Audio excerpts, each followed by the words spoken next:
Lie back, put your headphones in, snuggle in tight. Are you all ready?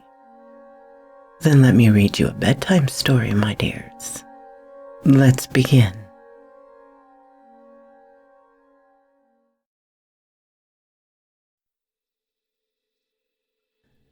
Dreams in the Witch House, Part 2, by H.P. Lovecraft.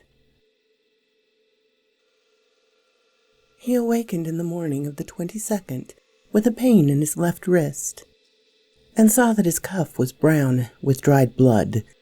His recollections were confused, but the scene with the black man in the unknown space stood out vividly. The rats must have bitten him as he slept, giving rise to the climax of that frightful dream.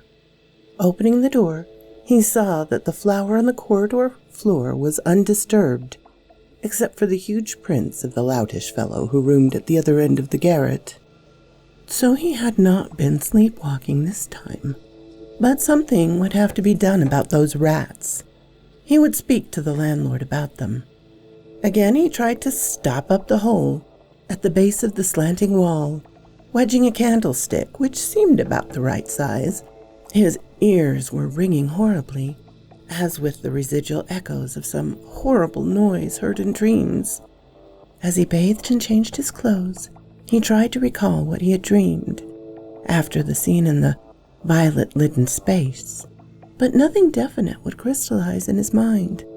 The scene itself must have corresponded to the sealed loft overhead, which had begun to attack his imagination so violently. But later impressions were faint and hazy.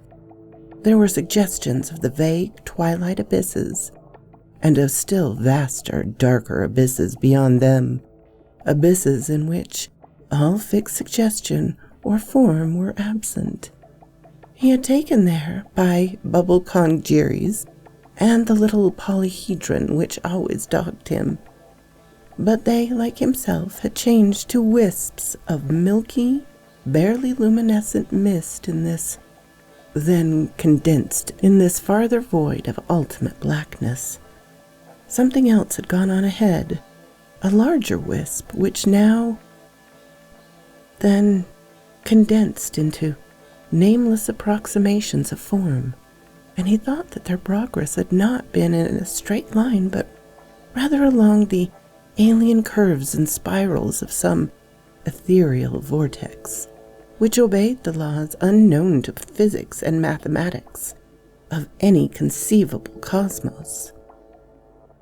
Eventually there had been a hint of vast leaping shadows, of monstrous half-acoustic pulsing, and of the thin, monotonous piping of an unseen flute. But that was all.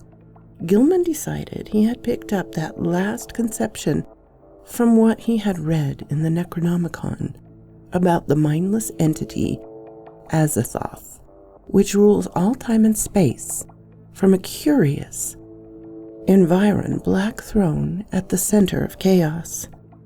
When the blood was washed away, the wrist wound proved very slight, and Gilman puzzled over the location of the two tiny punctures.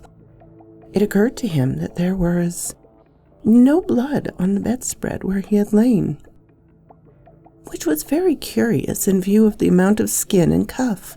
Had he been sleepwalking within his room? And had the rat bitten him as he sat in some chair or paused in some less rational position?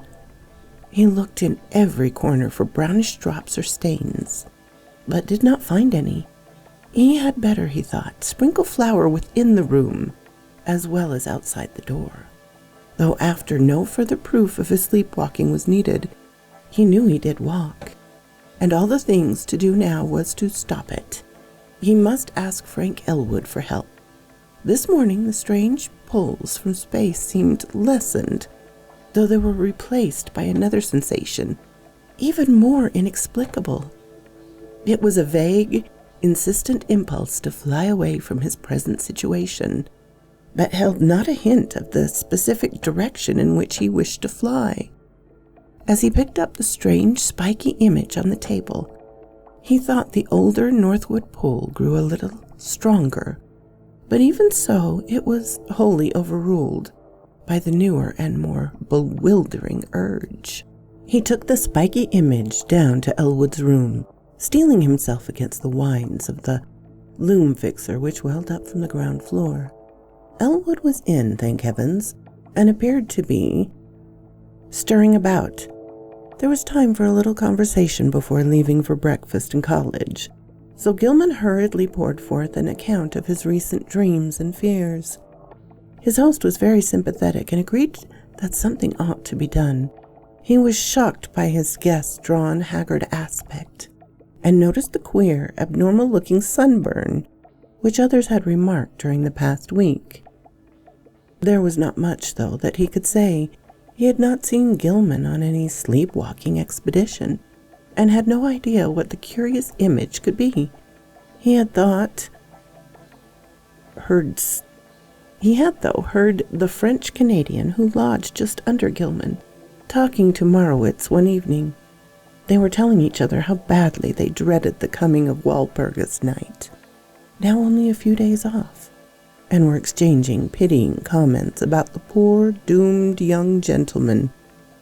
Dressrocher, the fellow under Gilman's room, had spoken of nocturnal footsteps, both shod and unshod, and of the violet light he saw one night when he had stolen fearfully up to peer through Gilman's keyhole. He had not dared to peer, he told Morowitz, after he had glimpsed the light through the cracks around the door. There had been soft talking, too, and he began to describe it.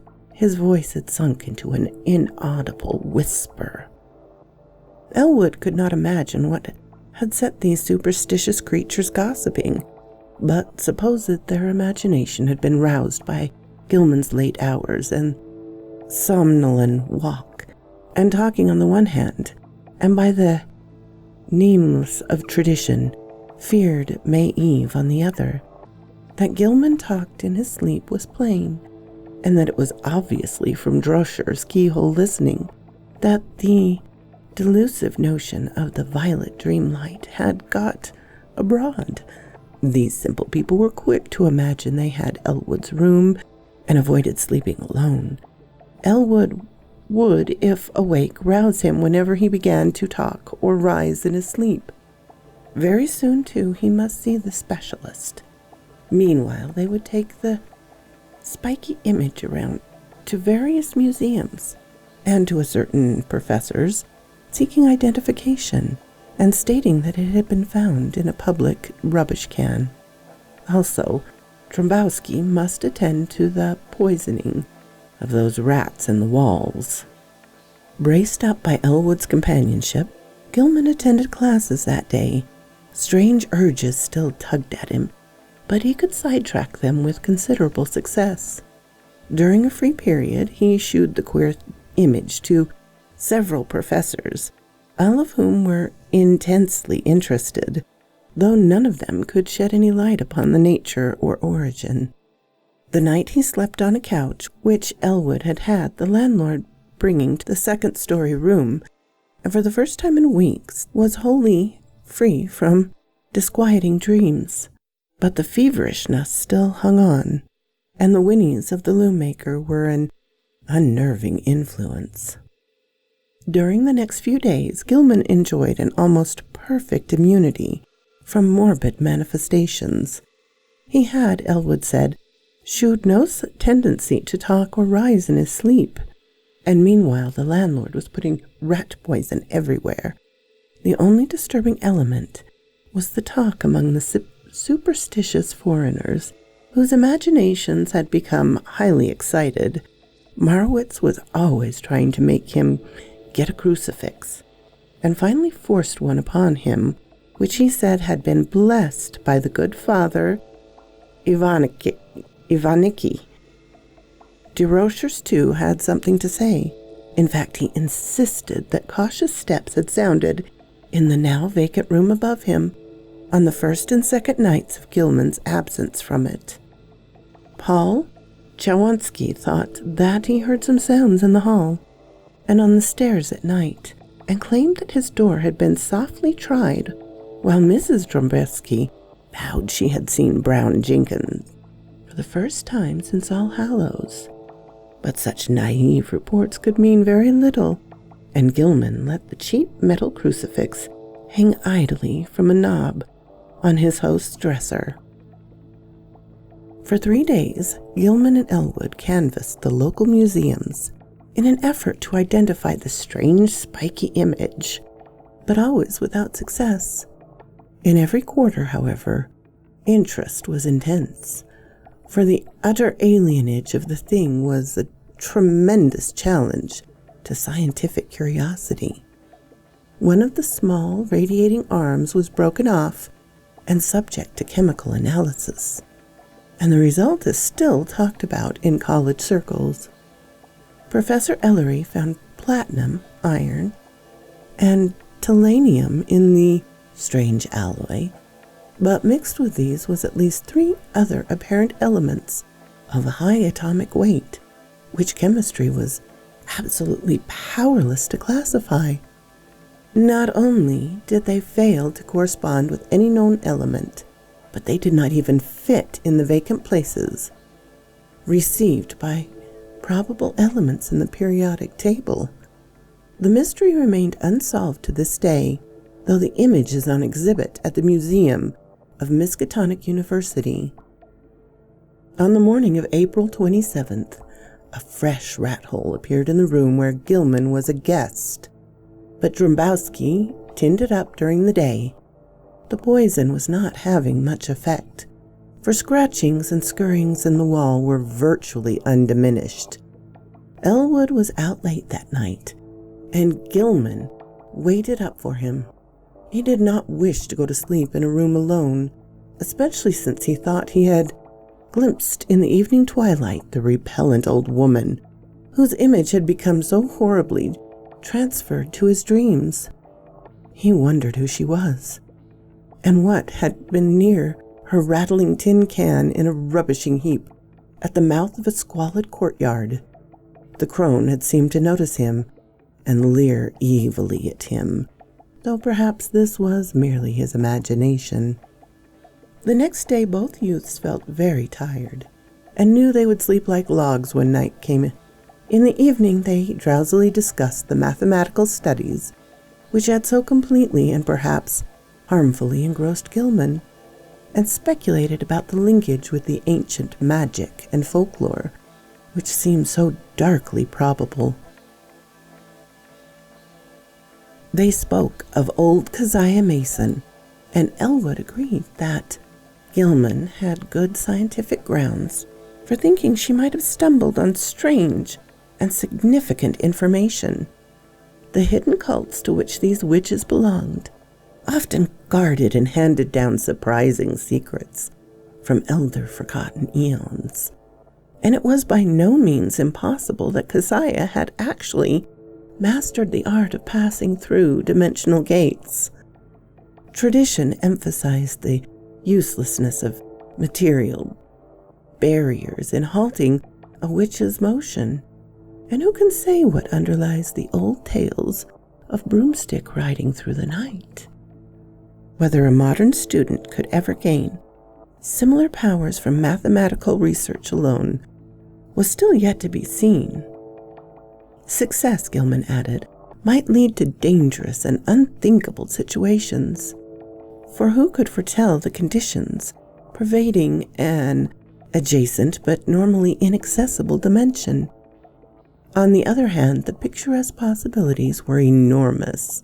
Time could not exist in certain belts of space, and by entering and remaining in such a belt, one might preserve one's life and age indefinitely, never suffering organic metabolism or deterioration, except for the slightest amounts incurred during visits to one's own or similar planes.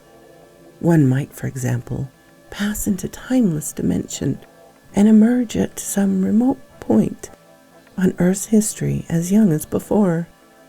Whether anybody had ever managed to do this could hardly conjecture with any degree of authority. Old legends are hazy and ambiguous, and in historic times, all attempts at crossing forbidden gaps seemed complicated by strange and terrible alliances with beings and messengers from outside. There was immemorial figure of a deputy or messenger or hidden and terrible powers, the Black Man of the witch cult and the Nyarlathotep of the Necronomicon. There was, too, the baffling problem of the lesser messengers or intermediates, the quasi-animals and queer hybrids, which legends depict as witches' familiars. As Gilman and Elwood retired, too sleepy to argue further, they heard Joe Mazowitz reel into the house half-drunk and shuddered at the desperate wildness of his whining prayers. That night Gilman saw the violet light again. In his dream, he heard a scratching and gnawing in the partitions and thought that someone fumbled clumsily at the latch. Then he saw the old woman and the small furry thing advancing towards him over the carpeted floor. The beldame's face was alight with inhuman exultation, and the little yellow-toothed morbidly tittered mockingly as it pointed at the heavily sleeping form of Elwood on the other couch across the room. A paralysis of fear stifled all attempts to cry out, as once before the hideous crone seized Gilman by the shoulders, yanking him out of bed and into empty space. Again, the infinitude of the shrieking twilight abysses flashed past him, but in another second he thought he was in a dark, muddy, unknown alley of fetid odors, with the rotting walls of ancient houses towering up on every hand. Ahead was the robed black man he had seen in the peaked spaces in the other dream, while from a lesser distance the old woman was beckoning and grimacing imperiously.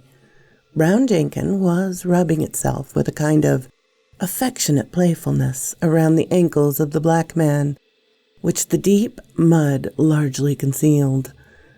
There was a dark open doorway of the night to which the black man silently pointed. Into this the grimacing crone started, dragging Gilman after her by his pajama sleeve. There was evil-smelling staircases which creaked ominously, and on which the old woman seemed to radiate a faint violet light. And finally a door leading off a landing. The crone fumbled with the latch and pushed the door open, motioning to Gilman to wait, and disappeared inside the black aperture.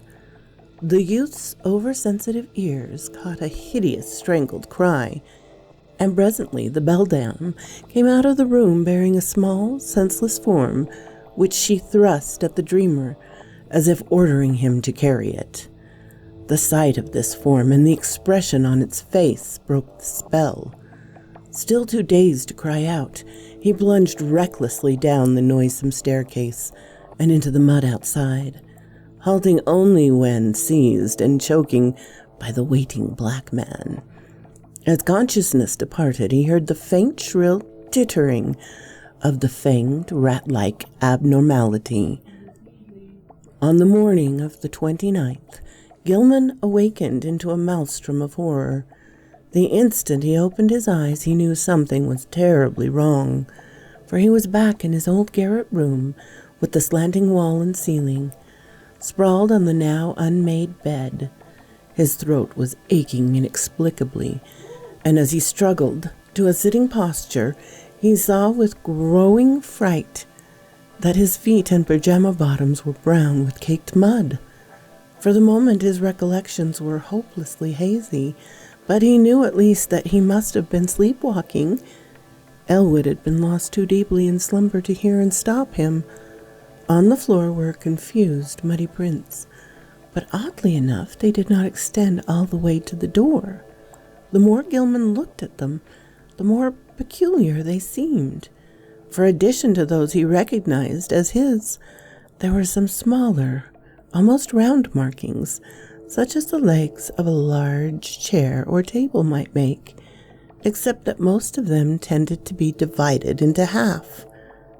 There was also some curious, muddy rat tracks leading out of a fresh hole and back into it again. Utter bewilderment and the fear of madness racked Gilman as he staggered to the door and saw that there were no muddy prints outside. The more he remembered of his hideous dream, the more terrified he felt, and added to his desperation to hear Joe Mousewitz chanting mournfully 2 floors below. Descending to Elwood's room, he roused his still sleeping host and began to tell him how he had found himself. But Elwood could form no idea of what really had happened, when Gilman could have been, and how he got back to his room without making tracks in the hall, and how the muddied furniture-like prints came to be mixed with his in the garret chamber were wholly beyond conjecture. There were those dark, livid marks on his throat, as if he had tried to strangle himself. He put his hands up to them, but found that they did not even approximately fit. While they were talking, the Rochers dropped in to say that he had heard a terrific clatter overhead in the dark small hours. No, there had been no one on the stairs after midnight, though just before midnight he had heard faint footfalls in the garret, and cautiously descended stairs he did not like. It was, he added, a very bad time of the year for Arkham. The young gentleman had better be sure to wear the crucifix Joe Mousewitz had given him. Even the daytime was not safe, for after dawn there had been strange sounds in the house, especially a thin, childish wail, hastily choked off. Gilman mechanically attended classes that morning, but was wholly unable to fix his mind on his studies. A mood of hideous apprehension and expectancy had seized him, and he seemed to be awaiting the fall of some annihilating blow. At noon he lunched at the university spa, picking up a paper from the next seat as he waited for dessert. But he never ate that dessert, for an item on the page's first page left him limp, wide-eyed, and able only to pay his check and stagger back to Elwood's room. There had been a strange kidnapping the night before in Ohm's gangway, and the 2-year-old child of a clod-like laundry worker named Anastasia Wolchniko had completely vanished from sight. The mother, it appears, had feared the event for some time, but the reasons she assigned for her fear were so grotesque that no one took them seriously. She had, she said, seen Brown Jenkin about the place now and then ever since early in March, and knew from its grimace and titterings that little Ladislas must be marked for the sacrifice at the awful Sabbath on Walpurgis night. She had asked the neighbor, May Cranach, to sleep in the room and try to protect the child, but Mary had not dared. She could not tell the police, for they never believed such things. Children had been taken that way every year since she could remember, and her friend Peter Stoacki would not help because he wanted the child out of the way anyhow. But what threw Gilman into a cold perspiration was the report of a pair of revelers who had been walking past the mouth of the gangway just after midnight. They admitted they'd been drunk, but both vowed they had seen a crazily dressed trio furtively entering the dark passageway. They said, there had been a robed black man, a little old woman in rags, and a young man in his night clothes. The old woman had been dragging the youth, while around the feet of the black man, a tamed rat was rubbing and weaving in brown mud. Gilman sat in a daze all afternoon, and Elwood, who had meanwhile seen the paper and formed terrible conjectures from them, found him thus when he came home. This time neither could doubt that something hideously serious was closing in around them. Between the phantoms of nightmare and the realities of the objective world a monstrous and unthinkable relationship was crystallizing, and only stupendous vigilance could avert still more dire developments. Gilman must see a specialist sooner or later, but not just now when all the papers were full of this kidnapping business. Just what had really happened was maddeningly obscure, and for a moment both Gilman and Elwood exchanged whispered theories of the wildest kind. Had Gilman's unconsciously succeeded better than he knew in his studies of space and its dimensions? Had he actually slipped outside our sphere to points unguessed and unimaginable? Where, if anywhere, had he been on those nights of demonic alienage? The roaring twilight abysses, the green hillside, the blistering terrace, the pulls from the stars, the ultimate black vortex, the black man, the muddy alley and the stairs, the old witch and the fanged furry horror, the bubble congeries and the little polyhedron, the strange sunburn, the wrist wound, the unexplained image, the muddy feet, the throat marks, the tales and fears of the superstitious foreigners. What did it all mean? To what extent could the loss of sanity apply to such a case? There was no sleep for either of them after that night, but the next day they both cut classes and dozed.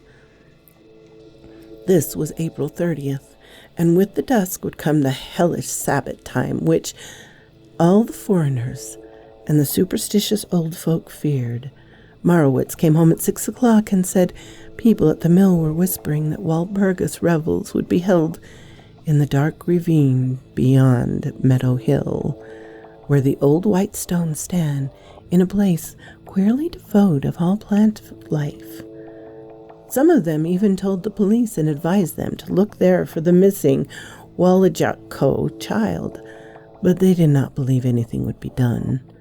Joe insisted that the poor young gentleman wear his nickel-chained crucifix, and Gilman put it on and dropped it inside his shirt to humor the fellow. Late that night, the two youths sat drowsing in their chairs, lulled by the rhythmic praying of the loom fixer on the first floor. Gilman listened as he nodded, his preternaturally sharp hearing seeming to strain for some subtle, dreaded murmur beyond the noises in the ancient house.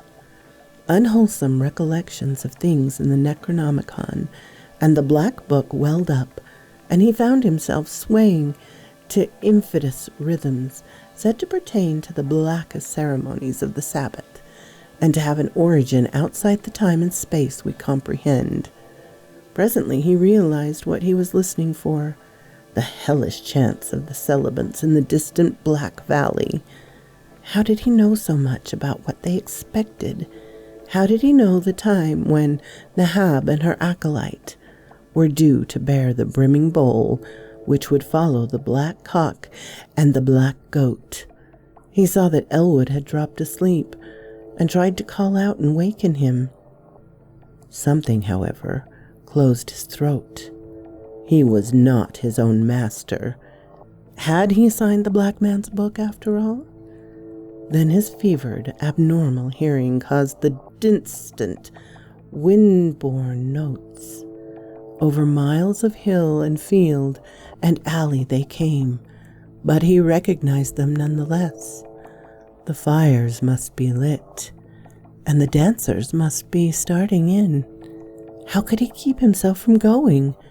What was it that had enmeshed him? Mathematics? Folklore? The house? Old Keziah? Brown Jenkin? And now he saw there was fresh rat hole in the wall near his couch. Above the distant chanting and the nearer praying of Joe Mausewitz came another sound, a stealthy, determined scratching in the partitions. He hoped the electric lights would not go out. Then he saw the fanged, bearded little face in the rat hole, the accused little face which he had at last realized bore such a shocking, mocking resemblance to old Keziah's, and heard the faint fumbling at the door. The screaming twilight abysses lashed before him, and he felt himself helpless in the formless grasp of the incandescent bubble congeries. Ahead raced the small, kaleidoscopic polyhedron, and all through the churning void there was a heightened an acceleration of vague tonal pattern, which seemed to foreshadow some unutterable and unendurable climax. He seemed to know what was coming, the monstrous burst of Walpurgis rhythm in whose cosmic timbre would be concentrated all the primal ultimate space-time seethings which lay behind the mass spheres of matter, and sometimes break forth in measured reverberations that penetrated faintly to every layer of entity and giving hideous significance throughout the worlds to certain dreaded periods. But all this vanished in a second. He was again in the cramped, violet-lightened peaked space with the slanted floor, the low cases of ancient books and benches and tables, the queer objects, and the triangular gulf at one side. On the table lay a small white figure, an infant boy, unclothed and unconscious, while on the other side stood the monstrous, leering old woman with a gleaming, grotesque half-knife in her right hand, and a queerly proportioned pale metal bowl covered with curious, chaste designs and having delicate lateral handles in her left. She was intoning some croaking ritual in a language which Gilman could not understand, but which seemed like something guardedly quoted in the Necronomicon. As the scene grew clear, he saw the ancient crone bent forward and extended the empty bowl across the table, and unable to control his own motions, he reached far forward and took it in both hands, noticing as he did so its comparative lightness. At the same moment, the disgusting form of Brown Jenkins scrambled up over the brink of the triangle black gulf on his left. The crone now motioned him to hold the bowl in a certain position while she raised the huge, grotesque knife above the small white victim as high as her right hand could reach. The fanged furry thing began tittering a continuation of the unknown ritual, while the witch croaked loathsome responses. Gilman felt a gnawing, poignant abhorrence shoot through his mental and emotional paralysis, and the light metal bowl shook in his grasp. A second later, the downward motion of the knife broke the spell completely, and he dropped the bowl with a resounding bell-like clangor, while his hands darted out frantically to stop the monstrous deed. In an instant, he had edged up the slanting floor around the end of the table and wrenched the knife from the old woman's claws, sending it clattering over the brink of the narrow triangular gulf. In another instant, however, matters were reversed, for those murderous claws had locked themselves tightly around his own throat, while the wrinkled face was twisted with insane fury. He felt the chains of the cheap crucifix grind into his neck, and his peril wondered how the sight of the object itself would affect the evil creature. Her strength was altogether superhuman, but as she continued her choking, he reached feebly in his shirt and drew out the metal symbol, snapping the chain and pulling it free. At the sight of the device, the witch seemed struck with panic, and her grip relaxed long enough to give Gilman a chance to break it entirely. He pulled the steel-like claws from his neck, and he would have dragged the beldam over the edge of the gulf, had not the claws received a fresh access of strength and closed in again. This time his resolve to reply in kind, and his own hands reached out for the creature's throat. Before she saw what he was doing, he had the chain of the crucifix twisted about her neck, and a moment later he had tightened it enough to cut off her breath. During her last struggle, he felt something bite at his ankle, and saw that Brown Jenkins had come to her aid. With one savage kick, he sent the morbidity over the edge of the gulf, and heard it whimper on some level far below. Whether he had killed the ancient crone he did not know, but he let her rest on the floor where she had fallen. Then as he turned away, he saw on the table a sight which nearly snapped the last thread of his reason. Brown Jenkin, tough of sinew and with 4 tiny hands of demonic dexterity, had been busy while the witch was throttling him, and his efforts had been in vain. What he had done prevented the knife from doing to the victim's chest the yellow fangs of the furry blasphemy had done to a wrist, and so the bowl, so lately on the floor, stood full beside the small, lifeless body. In his dream delirium, Gilman heard the hellish, alien rhythm chant of the Sabbat coming from an infinite distance, and he knew the black man must be there. Confused memories mixed themselves with his mathematics, and he believed his subconscious mind held the angles which he needed to guide him back to the normal world. Alone and unaided for the first time, he felt sure he was in the immemorial sealed loft above his own room, but whether he could ever escape through the slanted floor or the long-stopped egress, he doubted greatly. Besides, would not an escape from a dream loft bring him merely into a dream house, an abnormal projection of the actual place he sought? He was wholly bewildered as to the relation betwixt dream and reality in his experiences.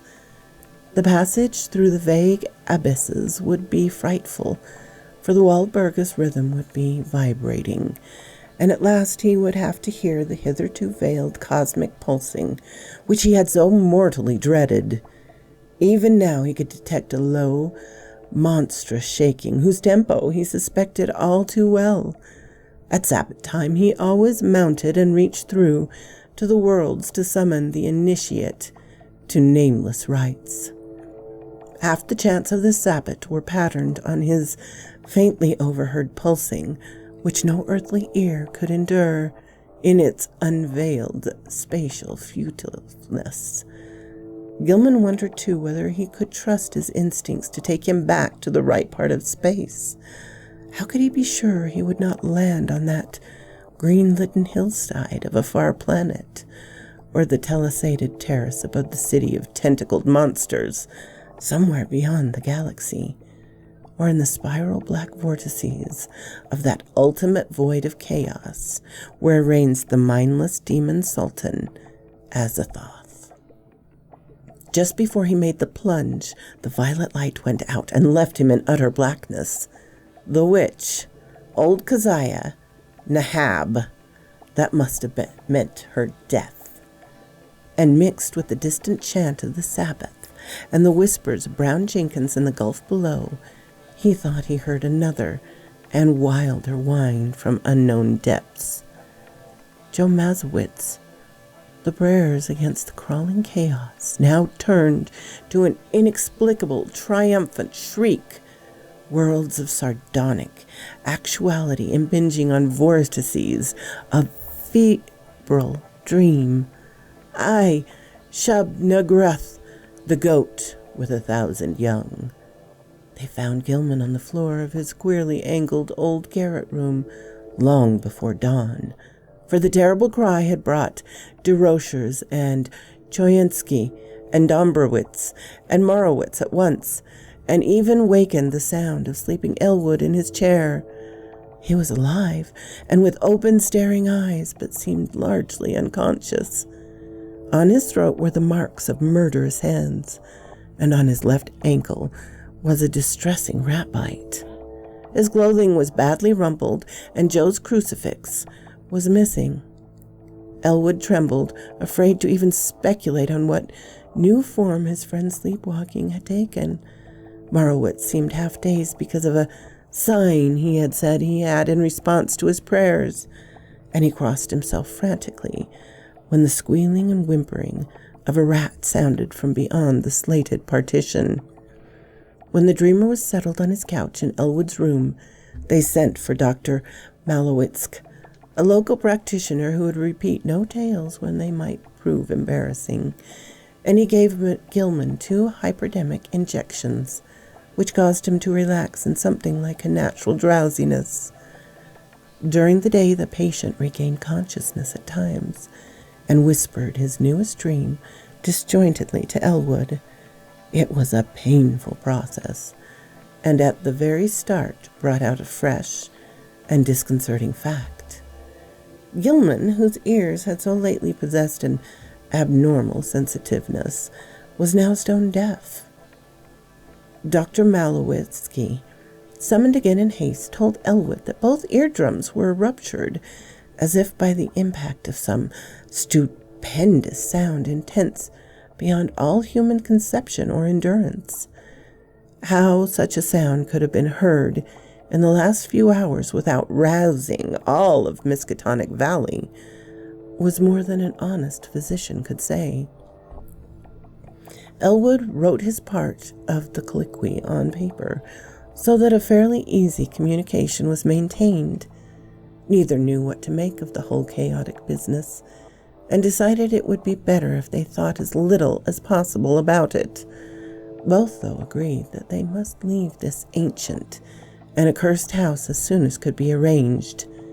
Evening papers spoke of a police raid on some curious revelers in a ravine beyond Meadow Hill just before dawn, and mentioned that the white stone there was an object of age-long superstitious regard. No one had been caught, but among the scattering fugitives had been glimpsed a huge black man. In another column it was stated that no trace of the missing child had been found. The crowning horror came that very night.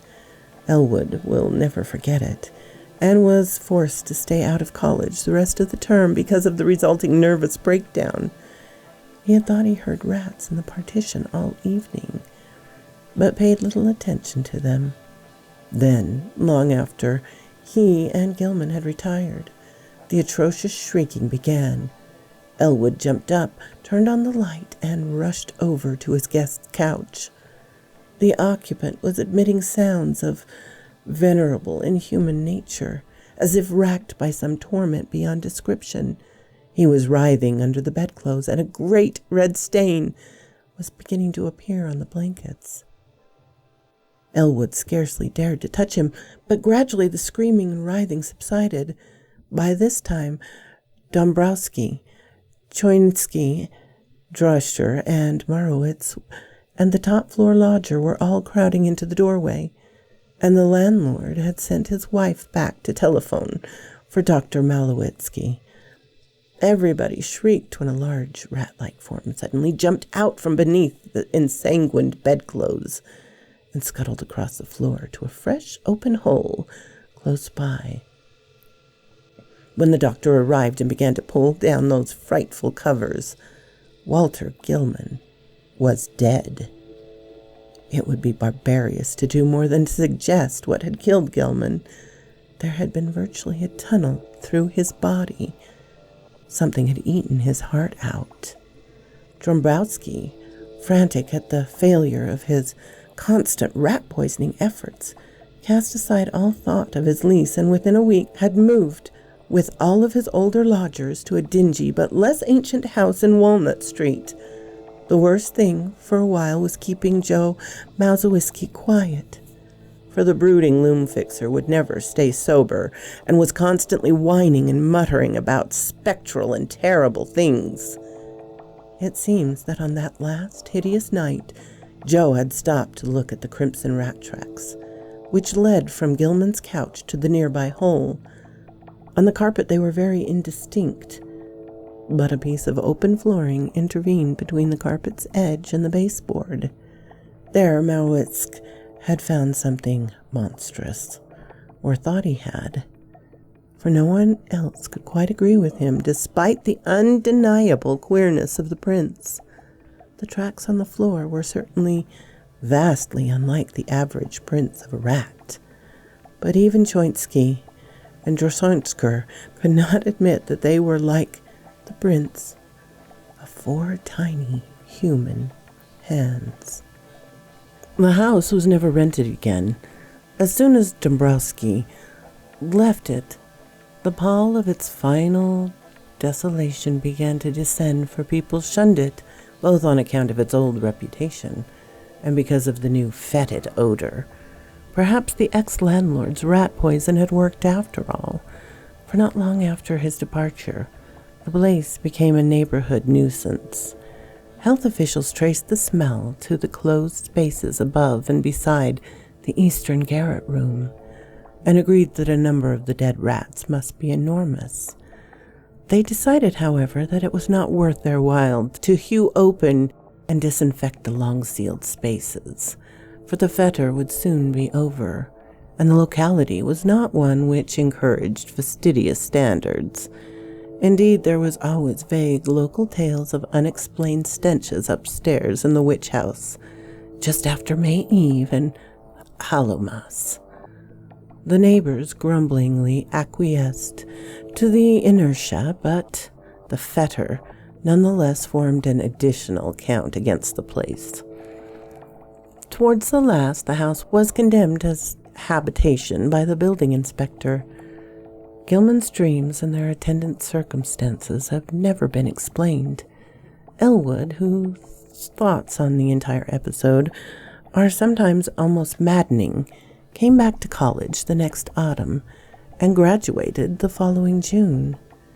He found the spectral gossip of the town much diminished, and it is indeed a fact that, notwithstanding certain reports of a ghostly tittering in the deserted house, which lasted almost as long as the edifice itself, no fresh appearance either of old Keziah or Brown Jenkin have been muttered of since Gilman's death. It's rather fortunate that Elwood was not in Arkham in that later year, when certain events abruptly renewed the local whispers about elder horrors. Of course, he heard about the matter afterwards, and suffered untold torment of black and bewildering speculation. But even that was not as bad as actual Nemus and several possible sites would have been. In March 1931, a gale wrecked the roof and great chimney of the vacant witch house, so that a chaos of crumbling bricks, blackened, moss-grown shingles, and rotting planks and timbers crashed down into the loft and broke through the floor beneath. The whole attic story was choked with debris from above, but no one took the trouble to touch the mass before the inevitable razing of the decrepit structure. The ultimate step came the following December, and it was when Gilman's old room was cleared out by reluctant, apprehensive workmen that gossip began. Among the rubbish which had crashed through the ancient slanting ceiling were several things which made the workmen pause and call in the police. Later, the police in turn called in the coroner and several professors from the university. There were bones, badly crushed and splintered, but clearly recognizable as human, whose manifestly modern date conflicted puzzlingly with the remote period at which their only possible lurking place, the low slanted floored loft overhead, had supposedly been sealed from all human access. The coroner's physician decided that some belonged to a smaller child, while certain others, found mixed with shreds of rotten brownish cloth, belonged to a rather undersized, bent female of advanced years. Careful sifting of debris also disclosed many tiny bones of rats caught in the collapse, as well as older rat bones gnawed by small fangs in a fashion now and then highly productive of controversy and reflection. Other objects found include the mingled fragments of many books and papers, together with a yellow dust left from the total disintegration of still older books and papers. All, without exception, appeared to deal with black magic in its most advanced and horrible forms. And the evidently recent date of certain items is still a mystery as unsolved as that of the modern human bones. An even greater mystery is the absolute homogeneity of the crabbed, archaic writing found on a wide range of papers, whose conditions and watermarks suggest age differences of at least 150 to 200 years. To some, though, the great mystery of it all is the variety of utterly inexplicable objects whose shape, material, types of workmanship, and purposes baffle all conjecture. Found scattered amongst the wreckage is evidently diverse states of injury.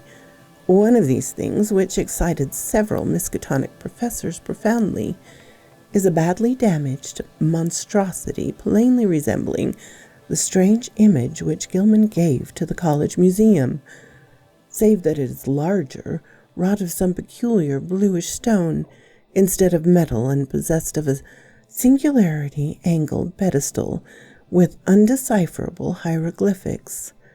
Archaeologists and anthropologists are still trying to explain the bizarre design chased on a crushed bowl of light metal, whose inner side bore ominous brown stains when found.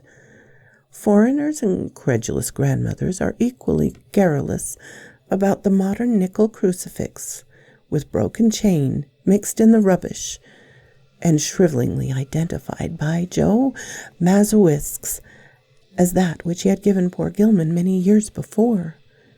Some believe this crucifix was dragged up into the sealed loft by rats, while others think it must have been on the floor in some corner of Gilman's old room at the time. Still others, including Joe himself, have theories too wild and fantastic for sober credulence. When the slating walls of Gilman's room was torn out, the once sealed triangular space between the partition and the house north wall was found to contain much less structural debris, even in proportion to its size, that the room itself, though it had a ghastly layer of older material which paralyzed the wreckers with horror. In brief, the floor was a venerable ossuary of bones of small children, some fairly modern, but others extending back into infinite gradations to a period so remote the crumbling was almost complete. On this deep, bony layer rested a knife of great size, obvious antiquity and grotesque, ornate, and exotic design, above which the debris was piled. In the midst of this debris, wedged between a fallen plank and a cluster of cemented bricks from the ruined chimney, an object designed to cause more bafflement, veiled fright, and openly superstitious talk in Arkham than anything else discovered in the haunted and accursed building.